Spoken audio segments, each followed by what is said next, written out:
আসসালামু আলাইকুম রহমতুল্লাহি ওবরাকাতুহ। আলহামদুলিল্লাহি ওয়াহদা ওয়াসসালাতু ওয়াসসালামু আলা মান লা নাবিয়্যা বা'দা ওয়া আলা আলিহি ওয়া সাহবিহি ওয়া মাওয়ালা। বাল মাত্তাতু হাউলাই ওয়া আবাহুম হাত্তা জাআহুমুল হাক্কু ওয়া রাসূলুম মুবিন।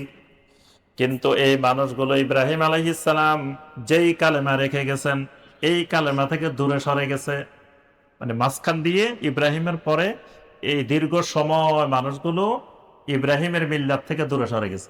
দূরে সরে যাওয়ার পরেও বাল মাত্তাতু হাউলাই ওয়া আবাহুম, আমি ওই মানুষগুলাকে এবং তাদের পূর্বপুরুষদেরকে জীবন উপকরণ দিয়ে গেছি। সুবহানাল্লাহ।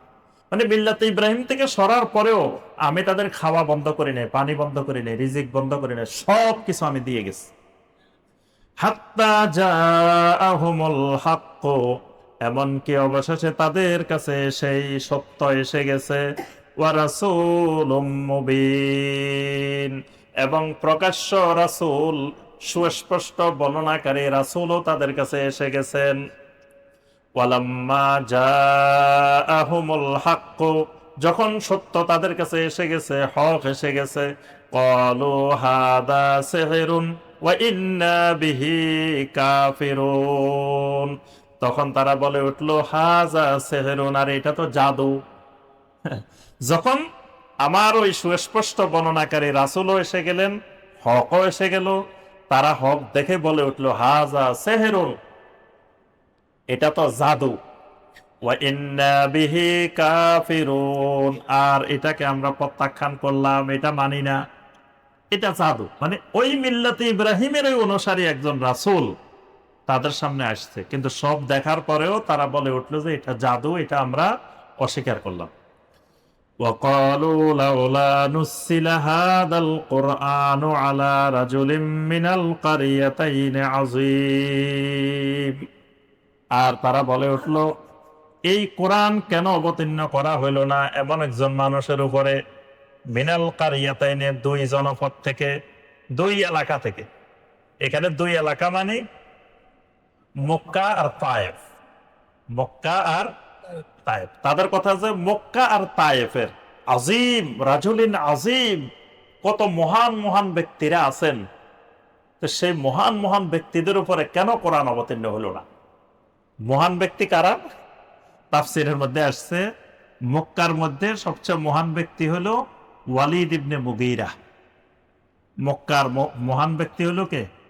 ওয়ালিদ ইবনে মুগীরা, যে নিজেকে পরিচয় দিত কি ওয়াহিদ ইবনে ওয়াহিদ, এক পিস। সে বলতে যে আমি একমাত্র ওয়াহিদ, কারণ তার সম্পদ ছিল বিশাল, মক্কা থেকে তায়েফ পর্যন্ত 90 কিলোমিটার, তার বিশাল সম্পদের পাহাড়। তারপরে আপনার তার ছেলেরাও সবগুলা এক একটা বাগা বাগা। ওয়ালিদ ইবনে মুগীরার ছেলে খালিদ ইবনে ওয়ালিদ, খালিদ ইবনে ওয়ালিদের বাপ কিন্তু ওয়ালিদ ইবনে মুগীরা। খালিদ ইবনে ওয়ালিদ রাদিয়াল্লাহু তাআলা আনহু, উনি তো কেমন বাঘ। আপনাদের এরকম খালি খালিদ ইবনে ওয়ালিদ না, তার যতগুলা ছেলে সবগুলা ছেলে এরকম বাগা বাগা ছিল। তো তাদের কথা যে ওয়ালিদ ইবনে মুগীরার মতো লোক থাকতে কোরআন নাজিল হইলে তার উপরে হলো না কেন? আর তায়েফের মধ্যে সবচেয়ে বড় লিডার ইবনে আবদে ইয়ালিল, আবদে ইয়ালিলের মত সন্তানেরা থাকতে, এত বড় বড় লোকেরা থাকতে এদের উপরে কেন কোরআন নাজিল করা হইল না? আহুম ইয়াকসিমুনা রাহমাতা রাব্বিক, আল্লাহ বলেন এরা কি আপনার রবের রহমত তারা বন্টন করতে চায়? আল্লাহর প্রশ্ন যে আল্লাহর রহমত মানে আল্লাহর নবুয়তটা আল্লাহর পক্ষ থেকে রহমত, তো নবুয়তটা আল্লাহ কাকে দিবেন, কার উপরে কোরআন নাজিল করবেন, এটা তো আল্লাহ ঠিক করেন। আহুম ইয়াকসিমুনা রাহমাতা রাব্বিক, তারা কি আপনার রবের রহমতকে নিজেরা বন্টন করতে চায়? নাহনু কাসামনা বাইনাহুম মাঈশাতাহুম ফিল হায়াতিদ দুনিয়া, আসলে দুনিয়ার জীবনে তাদের জীবন উপকরণ আমি আল্লাহই তাদের মাঝে বন্টন করি। ওয়া রাফা'না বা'দাহুম ফাওকা বা'দিন দারাজাত, মর্যাদার দিক থেকে একজনকে আমি আরেকজনের উপরে প্রাধান্য দিয়ে থাকি। লিয়াত্তাখিদা বা'দুহুম বা'দান সুখরিয়্যা, যেন তারা একজন আরেকজনকে আদর্শ হিসাবে, নেতা হিসাবে গ্রহণ করতে পারে। মানে একজনের উপরে একজনকে প্রাধান্য না দিলে জমিন বিশৃঙ্খল হয়ে যেত, জমিন ধ্বংস হয়ে যেত। তো এই জন্য আমি এটা করে থাকি, এই জন্য যে যাতে জমিনটা সুশৃঙ্খল ভাবে পরিচালিত হয়। এজন্য জীবন উপকরণটাও আমি আল্লাহ নিজেই বন্টন করি। পৃথিবীর সব মানুষ যদি সম্পদশালী হয়ে যায় তাহলে পৃথিবী ধ্বংস হয়ে যাবে। আবার পৃথিবীর সব মানুষ যদি দরিদ্র হয়ে যায় তাহলে আল্লাহর জমিন ধ্বংস হয়ে যাবে। তো এই জন্য কোথায় কিভাবে বন্টন করতে হবে জীবন উপকরণটা, রিজিকটা, সম্পদটা, এটা আমি আল্লাহ নিজেই করি। ওয়া রাহমাতু রাব্বিকা খায়রুম মিম্মা ইয়াজমাউন, তারা যা কিছু একত্র করে এর থেকে অনেক বেশি কল্যাণকর আপনার রবের রহমত। আপনার রবের রহমতটাই তাদের এ সমস্ত একত্রিত করা জিনিসপত্রের চাইতে অনেক বেশি কল্যাণকর। ওয়ালাউলা আন ইয়াকুনান নাসু উম্মাতান ওয়াহিদা, যদি এই আশঙ্কা না থাকতো যে সবগুলা মানুষ এক জাতিতে পরিণত হবে, এক জাতিতে পরিণত হবে মানে সব কাফের হয়ে যাবে, এটা যদি না হইতো তাহলে আমি কি করতাম? লাজাআলনা লিমান ইয়াকফুরু বির রহমান, যে মানুষগুলো রহমানের সাথে কুফরি করে, মানে যারা কাফের, যারা কুফরি করে, এদেরকে আমি কি করতাম? লিবুয়ুতিহিম সুকুফান মিন ফিদ্দাতিন, এদের বাড়িঘরের ছাদগুলো রৌপ্য দিয়ে নির্মাণ করে দিতাম। কাফেরের বাড়িঘর আমি আল্লাহ তাদের বাড়ির ছাদগুলা রূপা দিয়ে বানাই দিতাম। আর ওয়া মাআরিজা আলাইহা ইয়াজহারুন, এবং যেই সিঁড়িগুলো দিয়ে তারা বাড়ির উপরে উঠে, মানে দোতলা তিনতলা উঠে বা ভিতরে দিয়ে উঠানামা করে, এই উঠানামার সিঁড়িগুলোকেও আমি, শেষে বলছেন ওয়াজুখরুফা, রূপা এবং স্বর্ণ দিয়ে বানিয়ে দিতাম। ওয়ালিবুয়ুতিহিম আবওয়াবান, ঘরের দরজাগুলো স্বর্ণ দিয়ে বানাই দিতাম। ওয়াসুরুরান আলাইহা ইয়াত্তাকিউন, যেই সোফার উপরে হেলান দিয়ে বসে সেটাও স্বর্ণ দিয়ে বানাই দিতাম। অর্থাৎ কাফেরের সবকিছু আমি আল্লাহ কি করে দিতাম? বাড়ি ঘর, তারপরে তাদের ঘরের ফার্নিচার, তারপরে ঘরের দরজা, ঘরের সিঁড়ি যা আছে সব স্বর্ণ রূপা দিয়ে বানাই দিতাম। কিন্তু বানাই দিলে কি হইতো? কেউ আর ইমানদার হইতো না, সব মানুষ কাফেরে যেত। হয়তো আমাদের আখেরাতে দরকার নাই, নগদটা নিয়ে নি, বাকিটা পাইলে পাইলে, না পাইলে নাই, নগদ যেটা আছে এটা নিয়ে নি। তখন সব মানুষ কাফের হয়ে যেত। এই জন্য এখানে আল্লাহ পাক এটাই বুঝাইছেন যে দুনিয়াটা কাফেরের জন্য জান্নাত, আর দুনিয়া জান্নাতুল লিল কাফের, কাফেরের জন্য দুনিয়াটা জান্নাত, আর সিজনুল লিল মুমিন, মুমিনের জন্য দুনিয়াটা জেলখানা, কারাগার। এজন্য কাফের মুশরিকের সম্পদ দেখে, কাফের মুশরিকের মানে প্রাচুর্য দেখে ইমানদার যেন কখনো বিচলিত না।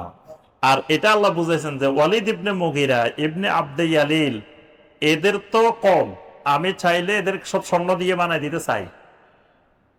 তো এই এদের সম্পদ দেখে, এদের ক্ষমতা দেখে, এদের প্রাচুর্য দেখে ইমানদারেরা যেন কোনো অবস্থায় বিচলিত না হয়। আর এটা যেন না কয় যে এই মানুষগুলাকে কি আল্লাহ পায় নাই, কিন্তু এই মানুষগুলা দিয়ে আল্লাহ আল্লাহর জমিনে দিন প্রতিষ্ঠা করবেন না।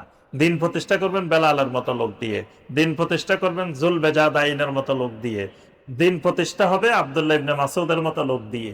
অর্থাৎ এসব প্রভাবশালী এসব লোক দিয়ে দিন কায়েম কখনো হয়ও নাই, হবেও না। وَإِن كُلُّ ذَلِكَ لَمَّا مَتَاعُ الْحَيَاةِ الدُّنْيَا وَالْآخِرَةُ عِندَ رَبِّكَ لِلْمُتَّقِينَ। আল্লাহ রাসূল সাল্লাল্লাহু আলাইহি সাল্লাম যখন তায়েফে গেছিলেন, তো তায়েফে দাওয়াত দিয়েছিলেন কাদের কাছে? তিন নেতার কাছে।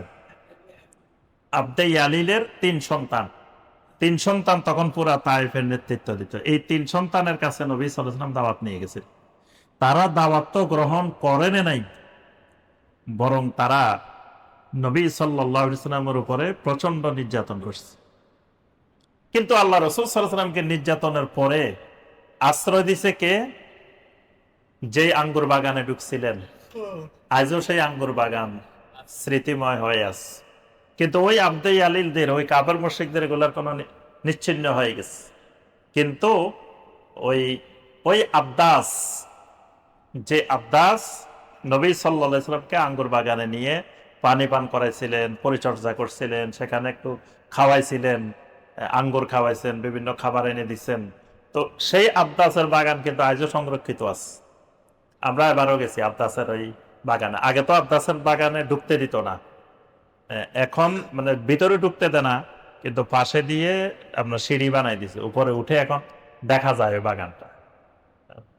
মানে বাগানের জায়গাটা এখনো এরিয়াটা ঘেরাও করা ওই বাগান। দেখেন শত শত বছর অতিবাহিত হয়েছে, কিন্তু ওই আব্দাসদের দ্বারাই মূলত দিন কায়েম হয়। দিন কখনো ওই মানে প্রভাবশালী প্রতিষ্ঠিত লোকের দ্বারা আল্লাহর দিন কায়েম হয় নাই। এটাই আল্লাহ পাক এখানে বুঝাইতে চেয়েছেন যে এই বড় বড় লোকদের উপরে কেন কোরআন নাজিল হয় না। তাদের যে প্রশ্ন, আল্লাহ বলছেন এই বড় বড় লোক দিয়ে কোনোদিন কোরআন কায়েম হবে না। ওয়াইন কুল্লু যালিকা লাম্মা মাতাউল হায়াতিদ দুনিয়া, তবে এই যা কিছু বললাম এগুলা হলো দুনিয়ার জীবনের সামান্যতম উপকরণ। এগুলো দুনিয়ার সামান্য সময়ের সামান্য উপকরণ। ওয়াল আখিরাতু ইনদা রাব্বিকা লিল মুত্তাকিন, অথচ আপনার রবের কাছে আখিরাতটা হলো শুধু মুত্তাকিনদের জন্য। সুবহানাল্লাহ। অর্থাৎ মুত্তাকিন দুনিয়ার জীবনটাকে, দুনিয়ার হায়াতটাকে মুখ্য মনে করে না, তার কাছে মুখ্য হায়াত, মুখ্য জীবন আখিরাত। ওয়ামান ইয়াশু আন যিকরির রহমানে নুকাইয়িদ লাহু শাইতানান ফাহুয়া লাহু কারিন। ওয়ামান ইয়াশু আন যিকরির রহমান, যে মানুষগুলো রহমানের জিকির থেকে বিমুখ হয়ে জীবন যাপন করে, মানে যে মানুষগুলো কোরআন বিমুখ জীবন যাপন করে, এখানে যিকরুর রহমান মানে কোরআন। যেই মানুষ কোরআন বিমুখ জীবন যাপন করবে, নুকাইয়িদ লাহু শাইতানান, তার জন্য আমি একজন শয়তান নিযুক্ত করি। কোরআন বিমুখ জীবন যাপন করলে আল্লাহ তার জন্য একজন শয়তান নিযুক্ত করেন। ফাহুয়া লাহু কারিন, ওই শয়তানটা সবসময় তার সাথে সঙ্গী হয়ে যায়। মানে সে তখন শয়তানের সঙ্গী হয়ে যায়, শয়তান তার সঙ্গী, সে শয়তানের সঙ্গী হয়ে যায়। এখানে শয়তান বলতে কোন শয়তান? এখানে মুফাসসিরিনে কেরাম বলেন কোরআন বিমুখ জীবন যাপন করলে ইবলিসও তার সাথী হয়। ইবলিস, শয়তান তো অনেক ধরনের আছে, শয়তান কিন্তু শুধু ইবলিস না, ইবলিসের বাহিরেও শয়তান আছে। হ্যাঁ, তো এখন সে যখন কোরআন বিমুখ জীবন যাপন করে তখন ইবলিস তার সঙ্গী হয়, কারণ ইবলিস সব সহ্য করতে পারে, কোরআন সহ্য করতে পারে। এই জন্য কোরআন তালাওয়াতের আগেই শুধু পড়তে হয় কি আউযু বিল্লাহি মিনাশ শাইতানির রাজিম, আর কিছুর আগে আউযু বিল্লাহি মিনাশ শাইতানির রাজিম পড়া লাগে। কারণ কোরআন যে ধরবে শয়তান তার পিছনে জোরালো ভাবে লাগবে, তাকে কোরআন থেকে দূরে সরানোর জন্য। যেই ঘরে কোরআন তালাওয়াত হয় ওই ঘর থেকে শয়তান পালিয়ে যায়।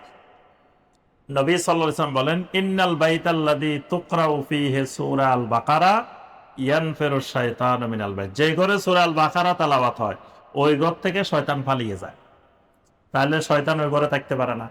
যেই ঘরে আল্লাহর জিকির হয় ওই ঘরেও শয়তান থাকে না।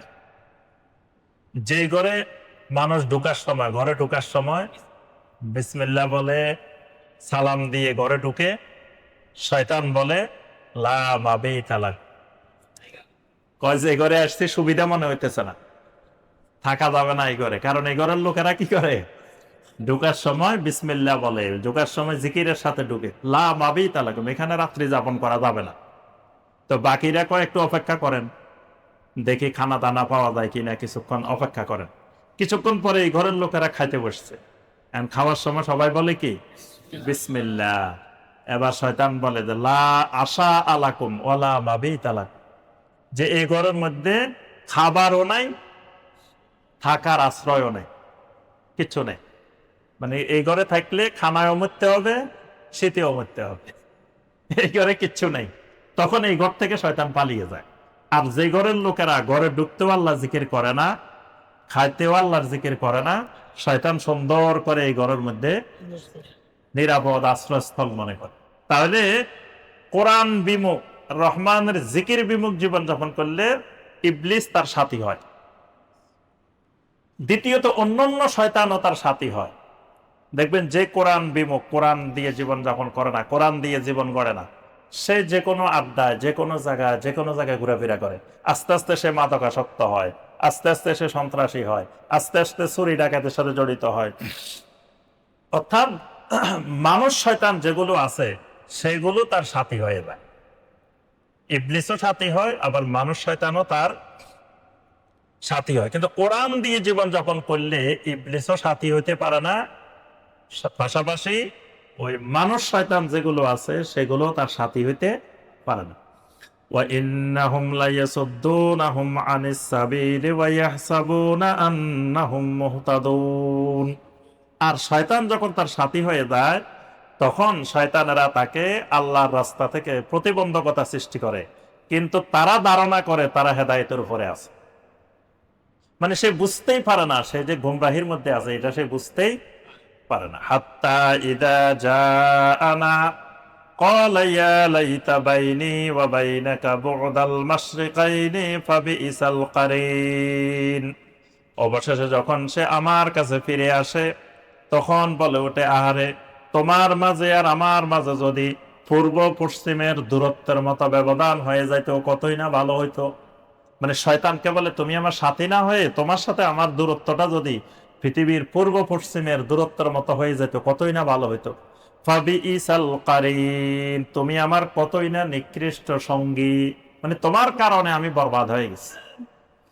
ওয়ালান ইয়ানফাআকুমুল ইয়াওমা ইয যালামতুম আন্নাকুম ফিল আযাবি মুশতারিকুন। আল্লাহ পাক বলেন, আজকে তুমি এই আফসোস করে কোনো উপকারে আসবে না, কারণ তুমি আগে যে জুলুম করে ফেলেছ, আজকে দুইজনে একসাথে আযাবের মধ্যে শরীক হবে। মানে তোমারও শরীক হবে, তোমার সাথে যেই শয়তান আছে সেও তোমার সাথে আযাবে শরীক হবে, দুইজনের একসাথে হবে। এখন আর তুমি আফসোস করে কোনো কাজে আসবে না। আবা আনতা তুসমিউস সুম্মা আও তাহদিল উমিয়া ওয়া মান কানা ফি দালালিম মুবিন। আল্লাহ পাক বলেন, নবী আপনি কি কোনো বদিরকে শোনাইতে পারবেন? অর্থাৎ যে কাফের মুশরিকদের কাছে আপনি দাওয়াত দিয়ে যাচ্ছেন এগুলার কান বদির হয়ে গেছে, এগুলাকে আর শোনাতে পারবেন না। ওয়া তাহদিল উমিয়া, অন্ধকে কি আপনি রাস্তা দেখাইতে পারবেন? অন্ধকে কোনোদিন আপনি রাস্তা দেখাইতে পারবেন না। ওয়া মান কানা ফি দালালিম মুবিন, আর যারা প্রকাশ্য গোমরাহির মধ্যে চলে গেছে এদেরকেও আপনি আর হেদায়েতের রাস্তা দেখাইতে পারবেন না। আজকে আমরা এ পর্যন্তই। আল্লাহ রাব্বুল আলামিন আমাদেরকে কোরআনে কারিমের এই আয়াতগুলোর আলোকে আমল করার তৌফিক দান করুন। আল্লাহ সুবহানাহু ওয়া তাআলা আমাদেরকে কোরআন দিয়ে আমাদের জীবন গড়ার আল্লাহ রাব্বুল আলামিন তৌফিক দান করুন। আমিন ইয়া রাব্বাল আলামিন।